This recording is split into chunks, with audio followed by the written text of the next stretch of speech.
no podemos politizar la justicia, porque la justicia debe respetarse en el sentido pleno de la toma independiente de decisiones. Yo estoy totalmente de acuerdo con cualquier tipo de control, pero no una injerencia en quebrar el principio de separación de poderes o pretender introducirse en la toma de decisiones o direccionar la toma de decisiones por presiones políticas. Lo que administramos es justicia electoral y la lógica es que quien lidere, quien presida, es el profesional en este aspecto, que es el representante del Poder Judicial.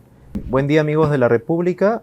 En esta oportunidad vamos a entrevistar al presidente del Jurado Nacional de Elecciones, el doctor Roberto Burneo, quien nos otorga esta primera entrevista en exclusiva para este diario y para todas nuestras plataformas. Doctor, gracias por recibirnos y darnos esta oportunidad. Bueno, buenos días, gracias por la invitación y nada, estoy aquí para cualquiera. Quería empezar esa entrevista preguntándole, ¿no? ¿Qué se siente tomar este reto en el sentido de que el Jurado Nacional de Elecciones va a liderar un proceso electoral en una contienda en la que quizás va a haber la mayor cantidad de partidos políticos que había en nuestra historia? Desde ya hay la mayor cantidad de partidos políticos. Es un reto para todos, para el jurado mismo. Es importante asumir esas responsabilidades. En mi papel de juez supremo, lo que he indicado que muchas de las opciones que tenemos para desarrollar nuestra carrera ya al nivel de juez supremo titular es ir a la academia o estar en el Consejo Ejecutivo, ser presidente del Poder Judicial y también ser presidente del Jurado Nacional de Elecciones. Yo he sido ya vicepresidente de la Academia de la Magistratura, ya he presidido varias salas y uno de los retos que me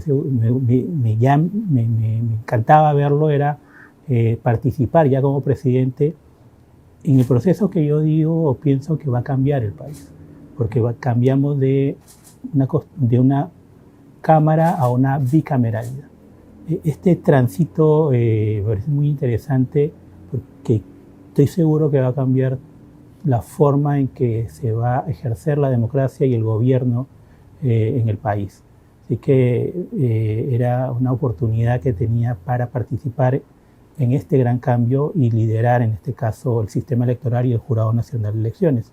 Así que por razones profesionales y aspiraciones personales... Ha sido rápido, ¿no? Se podría decir su ascenso en estos, porque es juez supremo y en pocos años ya ahora es presidente del jurado. Claro, yo he entrado directamente, yo soy abogado y he tenido mucha experiencia en la administración pública, en gestión pública, en diferentes cargos, en diferentes materias. Mi especialidad es Derecho Administrativo, Derecho Tributario, Derecho Corporativo en sí. Así que sí he logrado directamente ingresar a la máxima magistratura como juez supremo titular. Muchos de mis colegas aspiran a ese cargo, algunos lo logran, algunos no.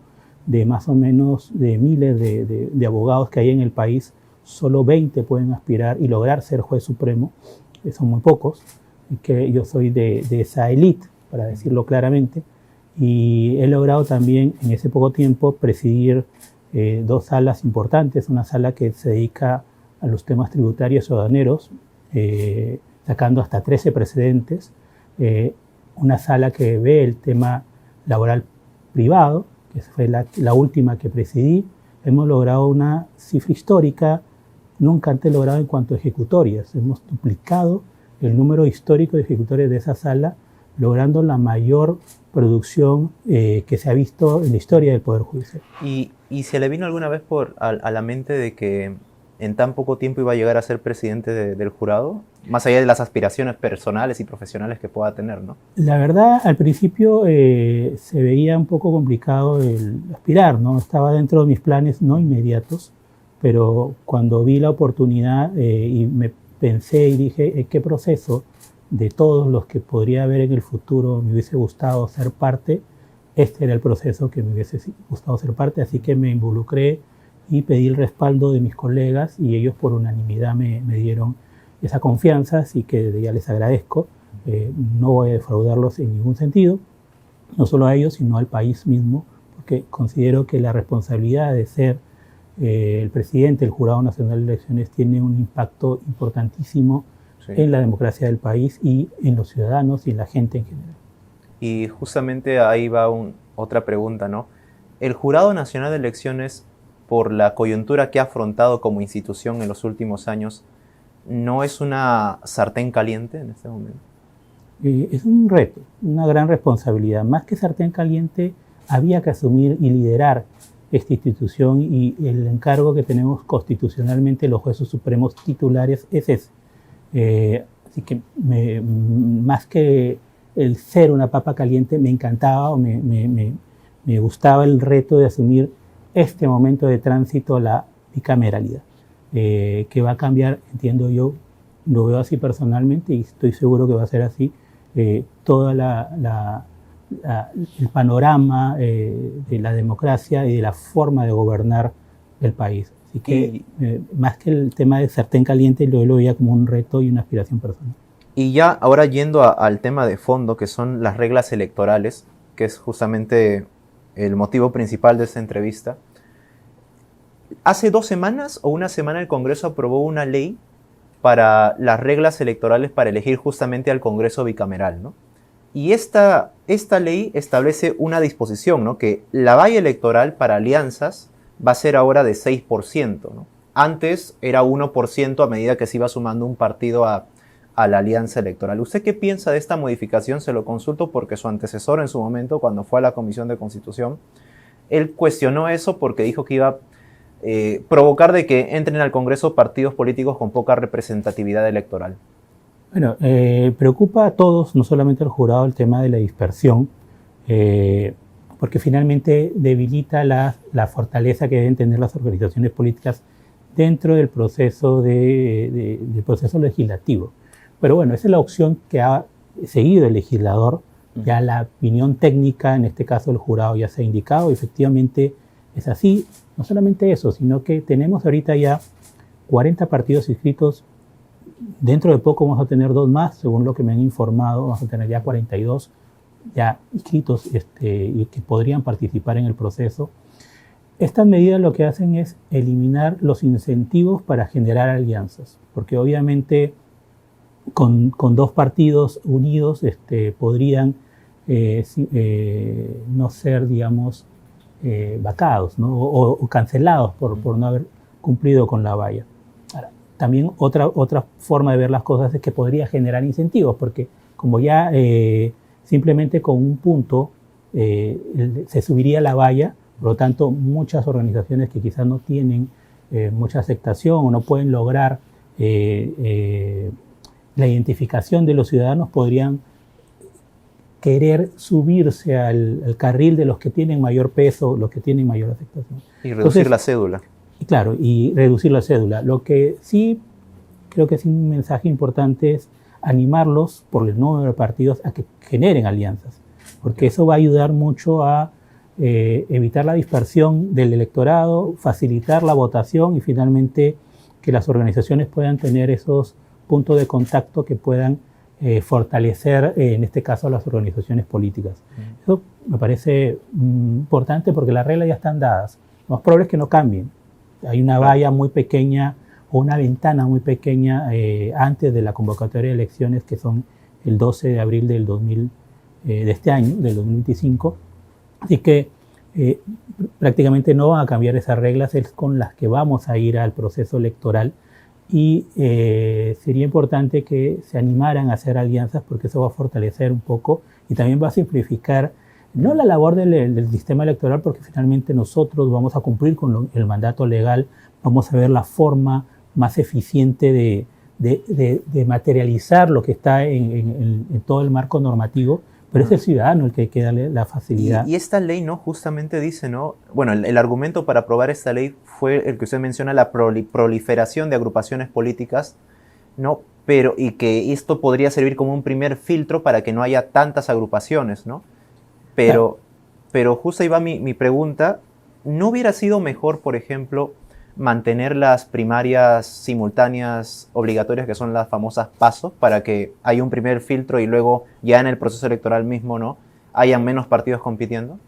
Las PASO se han implementado recientemente y nunca se aplicaron, la verdad. Esa es Claro. la realidad del ordenamiento peruano. Lo que han dado es otras reglas para la participación en este caso de los afiliados dentro de las organizaciones, dándoles tres alternativas. O sea, hay unas, digamos, primarias abiertas o semiabiertas entre los afiliados y los que se inscriban para participar en el proceso. Es una de las opciones. La otra es unas primarias internas, digámoslo así, con solo afiliados, y finalmente la elección de los candidatos a través de delegados.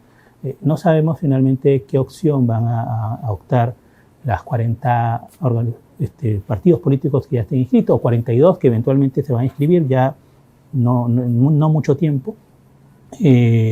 Pero basta que una elija alguna de las modalidades, por ejemplo, las primarias abiertas, digámoslo así, que el jurado y todo el sistema electoral tiene que ya implementarse a nivel nacional para brindar todos los servicios que significaría esa opción de los partidos.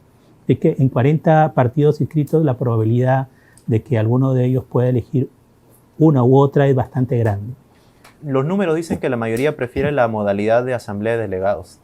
Es lo que normalmente han elegido, quizás por la simplicidad de la elección a través de esa modalidad, pero nosotros, lo que nosotros como organismo que lidera el sistema electoral pensamos en que pueden elegir cualquiera de las opciones, es que el marco normativo les da y debemos estar preparados para cualquier eventualidad. Nosotros vamos pensando en el extremo o digamos, el punto más exigente al sistema. Y el punto más exigente es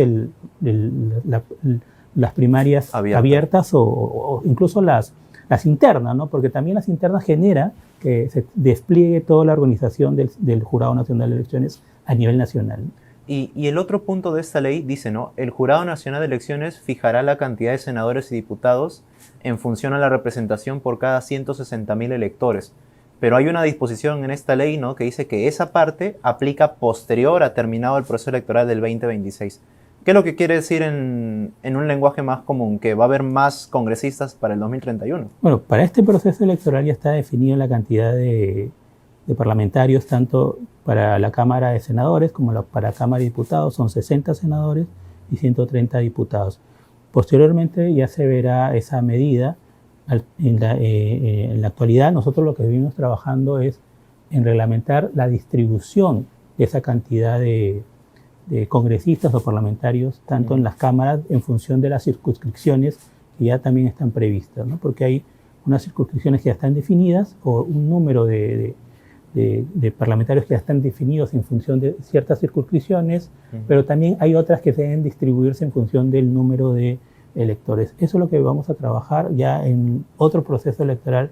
Veremos cómo se implementa esa disposición. Yo hice una multiplicación en base al padrón de las elecciones del 2022 y si aplicáramos esa regla tendríamos que tener entre 150 y tantos diputados y no sé qué número, pero al final llegaríamos a 237 representantes, ¿no? Eso es con el padrón del 2022. Por eso, si estamos hablando de cifras, no podríamos nosotros proyectarnos, no sabemos cuánto va a incrementarse el número de la población y de ciudadanos. Por eso ahorita no podríamos hablar de números porque no es para este proceso electoral.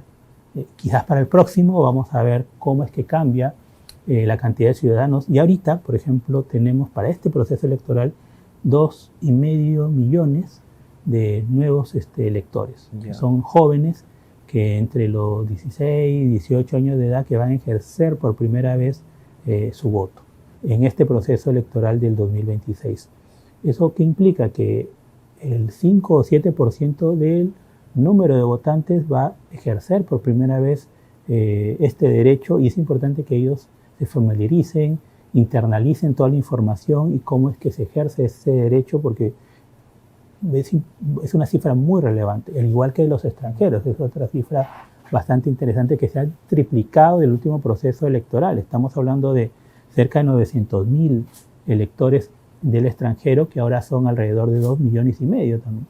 Entonces son cifras bastante grandes y que en conjunto pueden significar un cambio de los resultados en función de si llegan o no a ese público objetivo, ¿no? Ahora, hay sobre otro proyecto de ley que quisiera que por favor me pueda aclarar su postura jurídica, ¿no? Le preguntaron antes sobre la modificación del artículo 99 de la Constitución, ¿no? ¿Usted está a favor de que las autoridades electorales sean pasibles de acusaciones constitucionales? Lo que he indicado respecto de esta disposición es que los altos funcionarios pueden ser objeto de lo que es una acusación constitucional, pero eso tiene que entenderse en este sentido. No se puede someter a ningún magistrado, sea del sistema electoral, sea del Poder Judicial o cualquier otra modalidad, por razón de sus decisiones, porque eso sí afectaría la división de poderes y la independencia de la magistratura. En eso sí somos muy celosos todos los magistrados, en el sentido de que no pueden llevarnos, ni siquiera intentar hacerlo, por una decisión que hayamos tenido en cualquier proceso, sea que pueda ser del gusto o el disgusto de un sector o a sectores. Fuera además por alguna inconducta funcional, por un acto de corrupción o por cualquier otra razón de índole que medie o que vaya en contra de la función pública que tenemos, yo estoy a favor de cualquier tipo de control, sea a través de una acusación o sea a través de una investigación. O sea, por ejemplo, ustedes como pleno del jurado, ¿no? En un proceso electoral resuelven lo que son, también tienen unas decisiones sobre la continuidad de candidatos, ¿no? Correcto. Se refiere, por ejemplo, a que no sería correcto que los sometan a acusaciones constitucionales por decisiones que han tomado en el proceso electoral, en esos veredictos que suelen tomar en el pleno. Correcto, porque ya la Constitución establece que el Jurado Nacional de Elecciones es última instancia. Desde ya incluso algunos procesos constitucionales que por alguna razón lo llevan al Tribunal Constitucional son cuestionables. ¿Por qué? Porque entendamos que es el jurado el que establece la última decisión y es el Pleno del Jurado Nacional de Elecciones el que tiene esa competencia constitucional. Entonces, interpretarlo de otra forma es ir en contra de la Constitución y generar unas grietas de las decisiones del sistema electoral, y eso debilita la democracia y debilita el sistema. Entonces, yo estoy totalmente de acuerdo con cualquier tipo de control, pero no una injerencia en quebrar el principio de separación de poderes o pretender introducirse en la toma de decisiones o direccionar la toma de decisiones por presiones políticas, porque eso sí afecta la independencia y la imparcialidad de los magistrados. Por ejemplo, a su antecesor, si mal no recuerdo, hasta el término del mandato, ¿no?, ya había 3 acusaciones constitucionales casi en su etapa final. Una por haber contratado por la contratación de un politólogo dentro del jurado. Otra por les indicaban que él tuvo responsabilidad en la inscripción de un partido político. Usted sabe, no vamos a mencionar el nombre, pero es. Y el otro por un dicho de un ex juez del Callao, ¿no? Mi pregunta es, ¿no? Usted dice que se le puede hacer este tipo de control a los magistrados por presuntos actos de corrupción, ¿no?, por cosas ajenas a su función como magistrado electoral. ¿Estos casos estuvieron bien? No puedo pronunciarme al respecto porque tendría que tener mayor conocimiento de cada uno de estos casos en sí. Pero en la forma. Pero respecto de ellos no podría pronunciarme porque no se llevaron finalmente a una decisión final. Pero repito, nosotros estamos sometidos a un control como altos funcionarios, pero si te das cuenta, algunas decisiones de control político no son realmente objetivas. Ese también es un punto que no está regulado a nivel de control político de los altos funcionarios, porque realmente puede ser por cualquier cosa podrían llevarlos a control de ese nivel, y el control va en el sentido de actos contrarios a la función o actos que de alguna forma están probados que sean contrarios a la función. Entonces, ¿no le da temor que si se modifica el artículo 99 las autoridades electorales puedan estar posiblemente amenazadas a un juicio político, que sabemos que la sanción máxima en un juicio político es la inhabilitación de la función pública? Desde ya cuando me he postulado a ser juez supremo, entiendo de que existen esas reglas. Repito, cualquier decisión de índole político no puede ser subjetiva o antojadiza. Y ya el Poder Judicial ha dado mensajes en el sentido de que cuando ha sucedido alguna afectación de derechos fundamentales. En este tipo de controles sí hemos ejercido el control porque se afectan derechos fundamentales. Y ya también el Poder Judicial ha sido claro en ese sentido. También hemos sido claro que sí estamos sometidos los jueces supremos. Aquí la modificación del artículo 99 extendería a los demás miembros del Pleno, ¿no? Y en ese sentido creo que ellos no son altos funcionarios en sentido pleno de la carrera jurisdiccional que tienen. Claro, ¿y cómo sería ahí, no? Porque hay gente que representa al CAL, que representa universidades, ¿no? Por eso, por ese lado, no me voy a pronunciar sino respecto de lo que es un juez supremo y el sometimiento de un juez supremo en el cargo de presidente, que está sometido o no a ese tipo de control. Me reitero en ese sentido, ya el Poder Judicial en la Corte Suprema en un caso específico se ha pronunciado indicando estos criterios, pero lo que sí hay un vacío es el tema de por qué razones nos llevan a juicio político a los magistrados o a un alto funcionario.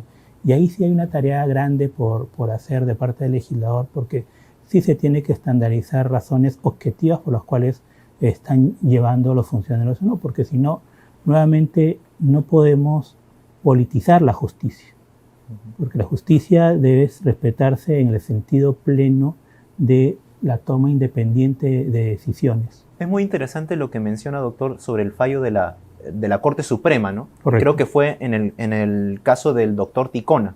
Correcto. ¿No? Y ahora, recordando esa resolución, dice, ¿no?, que el presidente del jurado, como es un magistrado electoral, es a su vez un juez supremo en licencia, pero la licencia no le quita la condición de juez supremo. Correcto. O sea, en la práctica, usted también, pese a que tiene licencia, sigue siendo un juez supremo. Yo estoy de licencia, digamos, y claro, la norma dice licencia, pero es un tema, más que licencia, para mí el tema de gestión de personal sería un desplazamiento en puridad, más que una licencia, porque finalmente yo vengo en representación de la sala plena, en representación del Poder Judicial. Fuera de ese tema estrictamente de personal, que creo que se escribió mal la norma, no dejamos de ser jueces supremos titulares de la sala plena del Poder Judicial. Y eso es así. Ya lo he establecido y lo comparto además la Corte Suprema en este sentido.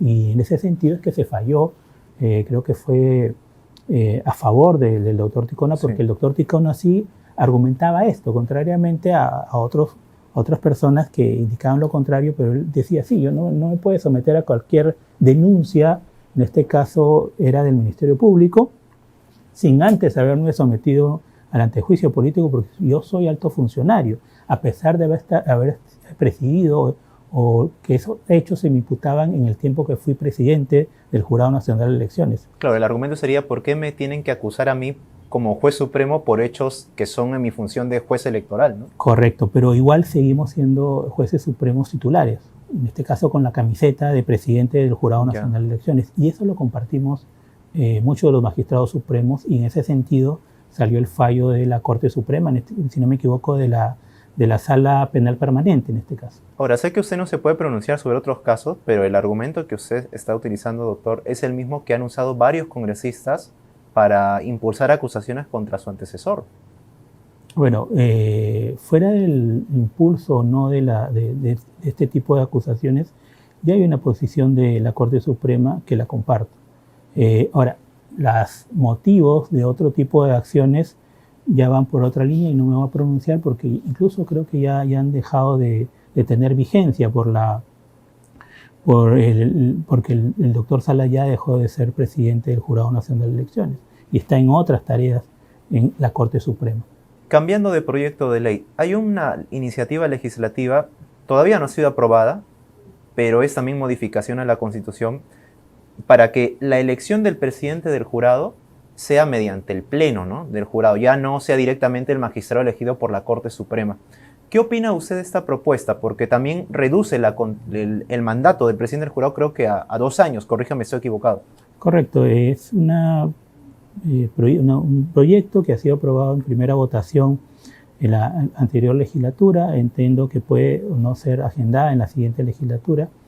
Estamos en contra de esa medida porque, por un lado, resulta ser antitécnica, quiebra el principio de separación de poderes en el sentido de que quien lidera, en este caso un órgano jurisdiccional que ve temas electorales, es el juez designado por el Poder Judicial, y eso no es de ahora, por casi 93 años que se ha seguido esa tónica, incluso ha pasado por gobiernos dictatoriales y no se ha pensado siquiera cambiarla, por una razón, porque lo que administramos es justicia electoral y la lógica es que quien lidere, quien presida, es el profesional en este aspecto, que es el representante del Poder Judicial. Segundo, hay un principio de separación de poderes, o sea, estaríamos presidiendo justicia electoral a través de otros funcionarios o profesionales que vienen de instancias no jurisdiccionales propiamente dicho, fuera de que cuando asumen este papel es un papel estrictamente de magistrados jurisdiccionales.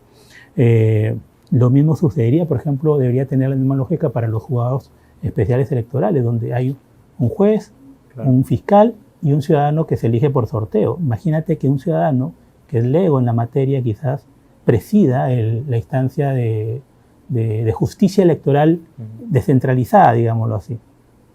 Va a ser un gran problema porque se debería seguir la misma lógica. Porque el argumento a favor de ese proyecto es, nos dicen, por ejemplo, en la Junta Nacional de Justicia es el Pleno quien elija a su presidenta, ¿no? En el TC, Tribunal Constitucional, también es el Pleno. ¿Por qué en el jurado no podría ser el Pleno? Porque todos esos funcionarios que son elegidos de la Junta Nacional de Justicia y todos los del Tribunal Constitucional son profesionales de esa materia. Han sido seleccionados por un proceso muy específico para ser magistrados. A diferencia de los representantes de la academia, del colegio, que son elegidos entre sus pares, no necesariamente sobre un proceso de selección.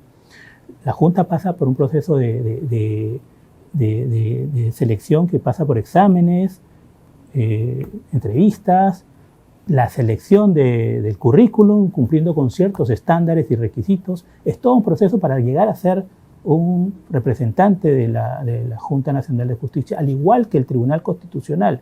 No es que yo te elijo a ti, te designo porque eres parte de mi gremio o parte de mi grupo.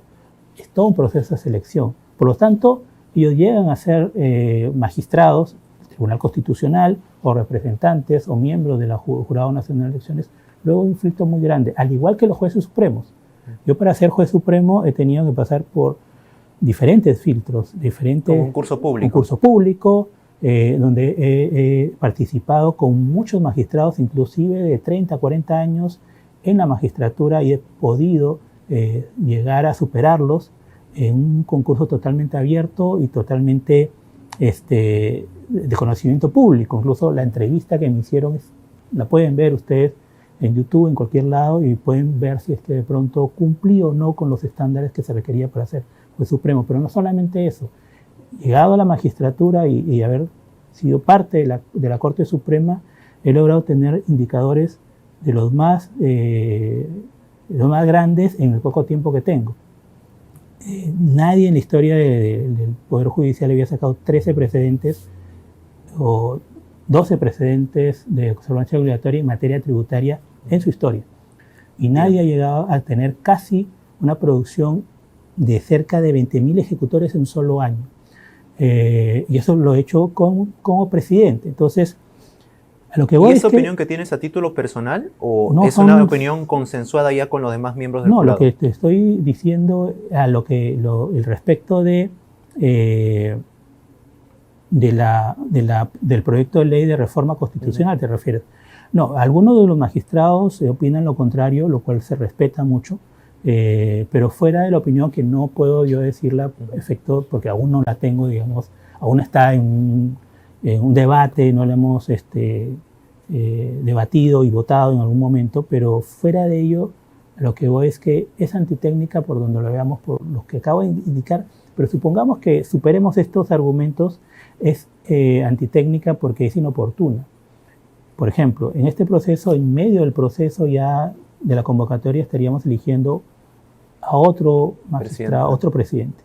Pero imagínate en el proceso de elecciones municipales, en la mitad del proceso de elecciones municipales que se nos vienen, estaríamos eligiendo nuevamente al nuevo representante, porque son cada 2 años. Entonces, en medio de un proceso que es todavía que va a ser más exigente que el que estamos hablando ahorita de elecciones generales, porque va a haber más de 500.000 candidatos, o sea, 500.000 de candidatos a nivel nacional, estaríamos cambiando de presidencia.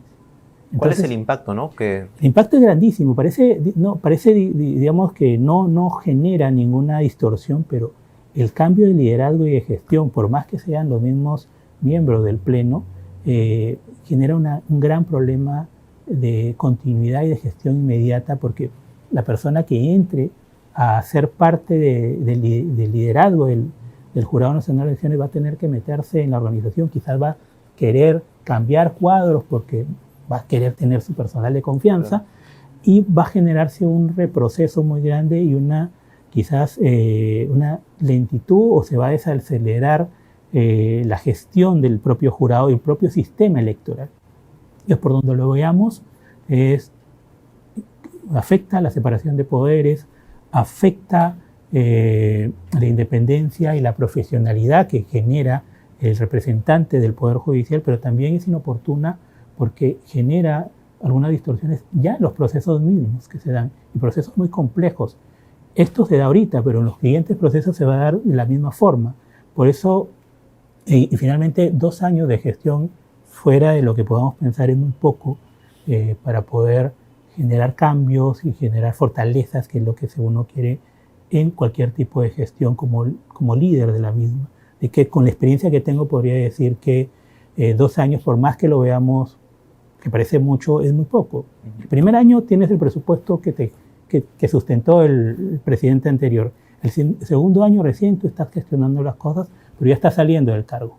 Claro. Por lo tanto, nuevamente, 2 años es insuficiente por donde lo veamos. 2 años genera distorsiones al sistema electoral y finalmente afecta la separación de poderes en el caso específico del Jurado Nacional de Elecciones. 2 puntos para terminar la entrevista. Hay un proyecto de ley presentado por el grupo parlamentario Podemos Perú para que en la plancha presidencial pueda haber un candidato designado por el partido, ¿no? Y este proyecto de ley dice, será la organización política que designe en base a sus estatutos. Y yo he visto el estatuto de algunos partidos políticos y dicen que la designación le compete al fundador o al presidente del partido. Claro. ¿No? Entonces, ¿qué opina de este proyecto de ley? Bueno, lo que se busca es que los candidatos y los representantes de los partidos sean los afiliados dentro de los procesos de selección, en cualquiera de las modalidades, sean los que designen o le den la confianza. Eso debilita la participación del electorado, de los afiliados, y no es recomendable. Finalmente, porque sobre todo en las máximas autoridades que van a formar parte de la plancha presidencial, deberían tener la confianza de sus partidarios, no ser elegidos a dedo por los fundadores o por cualquier otra modalidad que el estatuto establezca. Es contraria a la participación ciudadana, es contraria a los principios democráticos, así que espero que no se apruebe, porque finalmente cualquier persona que pueda no ser parte de la organización puede ser a dedo seleccionada a la máxima representación de la misma, sin contar siquiera con la aceptación de sus miembros, o al menos formalmente no sería así. Así que espero que no se apruebe, porque debilitaría más a los partidos políticos, que justamente lo que busca el sistema electoral y en sí todos los ciudadanos, de que se fortalezcan las organizaciones partidarias para que nuevamente ellos sean esos nichos donde tanto jóvenes como adultos, como todas las personas y todos los ciudadanos vean qué opción política tengan, que represente su forma de pensar, y que finalmente los candidatos sean los que ellos han elegido y le han dado la confianza para que puedan pelear en los puestos o en los cupos que se pueden poner en cualquier contienda electoral. Para terminar la entrevista, ¿en el 2021 usted ya era juez supremo? Todavía no, ¿no? No, en el 2021 no. Pero sí trabajaba ya en la administración pública. Claro, yo trabajo. Y como ciudadano, ¿cómo vio el hecho de que en el 2021 se cuestionaron a los organismos electorales por un supuesto fraude? No podemos hablar, yo no puedo pronunciarme respecto de eso, lo dejo a las entidades que pueden haber evaluado esa situación. Lo que puedo indicar que en el 2025 Estamos preparando al Jurado Nacional de Elecciones para este gran reto, que es las elecciones que se nos vienen, generales 2026 y las municipales y regionales que van a cambiar el país. Lo que puedo asegurar es que vamos a poner a punto al Jurado Nacional de Elecciones para que asuma este gran reto, porque es sin precedentes, genera una gran preocupación para todos los ciudadanos, porque se nos viene un cambio importante en la fisonomía de la democracia y de la organización del Estado. Miramos para adelante en el sentido de que tenemos que afrontar el reto y desde ya estamos pidiendo los recursos, porque aún no se nos han dado los recursos económicos para que suceda esto. Hablamos de las elecciones complementarias que ya están convocadas, las que se vienen de revocatorias de autoridades y finalmente elecciones generales y municipales que también se tienen que comenzar ya a hacer los actos preparatorios para estar en la línea de las primarias que por primera vez se van a realizar y también ya el proceso electoral en sí. Disculpe que le corte, pero cuando le pregunté sobre ese punto me dijo que hubo organismos que ya se pronunciaron sobre la legitimidad del... Lo que estoy indicando de que dejo a aquellos organismos que pueden o no haberse pronunciado, lo que estamos mirando es para adelante. Y lo que me toca al asumir el cargo el 21 de noviembre del año pasado, el 2024, es preparar al Jurado Nacional de Elecciones para el futuro, ganar la confianza del ciudadano, porque lo que he encontrado objetivo es que no confían en sus organismos electorales, en el Jurado Nacional de Elecciones, por diferentes motivos, pero ese es un hecho. Pero ha habido conspiraciones también contra el manejo de los organismos electorales, ¿no? Bueno, no puedo pronunciarme respecto de conjeturas o conspiraciones, pero sí puedo decir que vamos a ganar de nuevo esa confianza, vamos a lograr afrontar este gran reto y finalmente para eso estamos también trabajando muy arduamente en ciertos proyectos que consideramos importantes de cara a esta pequeña ventana que tenemos en la próxima legislatura. Uno de ellos es el tema de los precedentes, para que sirvan como líneas jurisprudenciales. Hablo de las decisiones que tome el Jurado Nacional de Elecciones, constituyen precedentes de observancia obligatoria para todos los jurados especiales y en realidad para todos los que participen en estos procesos y sirvan de referente o línea jurisprudencial para todos, para evitar la dispersión y facilitar la toma de decisiones, los criterios. Okay. El tema de establecer algunos hitos para las primarias, que es importante regular algunas cosas para facilitarnos el trabajo. Otro tema es importante que quizás no lo hemos hablado, es la modificación del artículo 300 de la LOE, que establece la conservación de cédulas por cerca de 90 días, 3 meses. Eso impactaría muy grande y afectaría o delimitaría la democracia. Y esto lo digo así, ¿por qué? Porque inclusive autoridades, por ejemplo los presidentes o presidentas que pueden ser ya electos, podrían estar en jaque o con la preocupación de que, inclusive en agosto, porque todos juramentan en julio, podrían estar conservándose las cédulas y que alguien pueda pedir la revisión de todas. Porque el artículo 300 tal cual ha sido redactado no dice cuáles son las motivaciones y en qué momento se puede solicitar esta revisión. Ha pasado en México, que tenía una modalidad como esta, ¿no? Donde el candidato pide la revisión del 100% de las cédulas. Y eso toma una eternidad. Y eso no solamente toma una eternidad, sino pondría en jaque a un presidente ya electo, que incluso ya su discurso del 28 de julio. Esa es nuestra preocupación y que hemos compartido con la OMP, ya nos hemos sentado a conversar, porque ellos han tenido una iniciativa en el sentido de regular este artículo 300, tal cual ha sido ya redactado, y estamos trabajando ya en conjunto para presentar una medida complementaria a este artículo 300, de tal forma que se puedan poner reglas que permitan respetar la preclusión de los hitos electorales. Es decir, por ejemplo, que cuando ya se ha declarado ganadora una de las autoridades, ya no se puede revisar las células o hacer el reconteo por cualquier modalidad. Cuando ya se tomó una decisión por el Jurado Nacional de Elecciones, ya no se puede volver a hacer una revisión, y con lo cual esos 90 días lo veríamos como un plazo máximo que permita la toma de decisiones finales al sistema electoral, y esto no distorsionaría o cuestionaría innecesariamente la estabilidad de las autoridades ya electas y que han sido declaradas como ganadoras. Esto yo creo que lo van a entender muy bien los legisladores, porque inclusive muchos de ellos van a querer participar en estos procesos electorales y van a ser afectados. Su entrega de credenciales. Su entrega de credenciales estaría cuestionada por 90 días. Por 90 días. Entonces, este es un tema muy delicado. Y usualmente siempre es el 26 de julio o antes, ¿no? 26 de julio, 27 de julio están juramentando como máximo claro. En este caso serían los senadores y diputados y electos.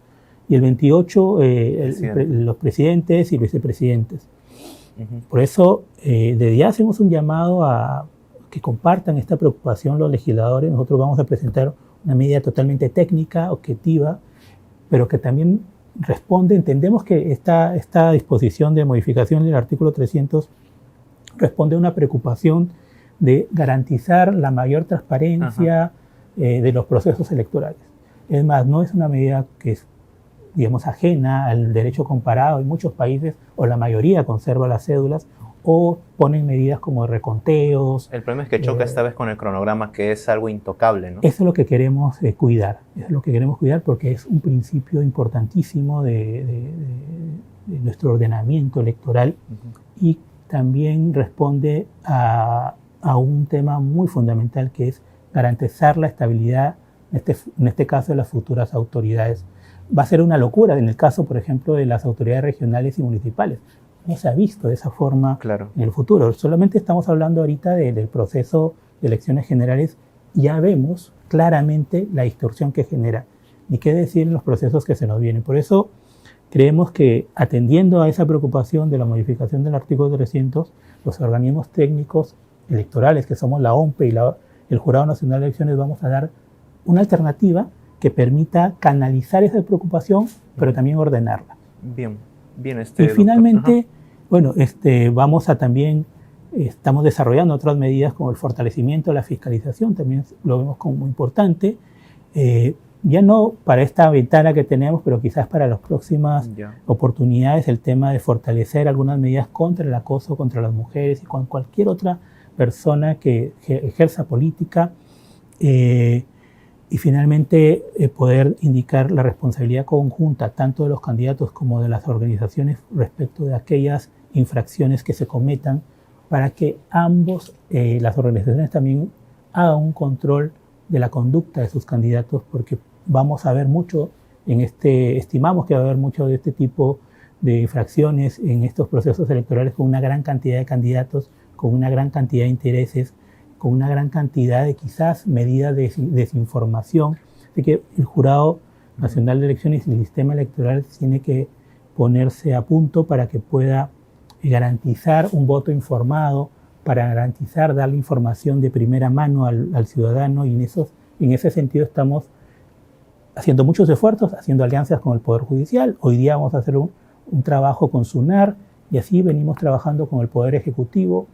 Es un trabajo arduo, pero creo que vale la pena de cara a la estabilidad y garantizar la democracia del país. Una pregunta pequeña nomás, si me podría hacer breve, por favor, doctor. ¿Qué opina sobre el proyecto de ley sobre impedimentos para postular? Todavía no se ha aprobado, pero impide postulación por ciertos delitos, así la persona se haya rehabilitado, ¿no? ¿Qué posición tiene usted al respecto? Bueno, todavía no está aprobado, habría que ver el detalle. Hay ciertos delitos que son muy gravísimos, ¿no? No están en este proyecto de ley, pero, por ejemplo, el tema de ejercer una función como ser profesor, pero habiendo sido acusado por una violación contra menores. O sea, esa persona puede seguir rehabilitado, puede seguir ejerciendo, pero no puede volver a ser profesor, por ejemplo. Entonces, siempre hay que ver medidas de este tipo, sobre la base de una ponderación, cuál es el bien supremo que uno quiere defender. Entonces, sobre esa base podríamos analizar esta medida. No la he analizado en esa... Pero falta incluir algunos delitos. Por eso, habría que ver en qué medida respondería, a ver qué bien supremo es mayor al momento de legislar. Entonces, ahí es donde tenemos que analizar este tipo de medidas. No puedo pronunciarme en particular por la propuesta que me indicas, pero sí soy partidario de que si hay un bien supremo superior, por ejemplo, en el caso que te acabo de decir, yo me voy por el lado del bien supremo, que es la protección de los niños y adolescentes frente a este tipo de cosas. o frente al tema de la estabilidad laboral o el derecho al trabajo que puede tener una persona. Para mí, defender a los niños y a los adolescentes es un bien supremo absoluto respecto a cualquier otro tipo de derechos. Pero en este caso de las medidas que tú me dices, tendríamos que analizarlas sobre esta lógica de ponderación y ver si es que tienen o no razonabilidad y que en su momento podemos analizarlo. Bien, bien, doctor Burneo, ha sido usted muy amable por haber respondido a nuestras interrogantes. El presidente del Jurado Nacional de Elecciones ha otorgado esta entrevista para el Diario de la República. Gracias por su tiempo, doctor. Ustedes, muchas gracias por la entrevista y buenos días a todos.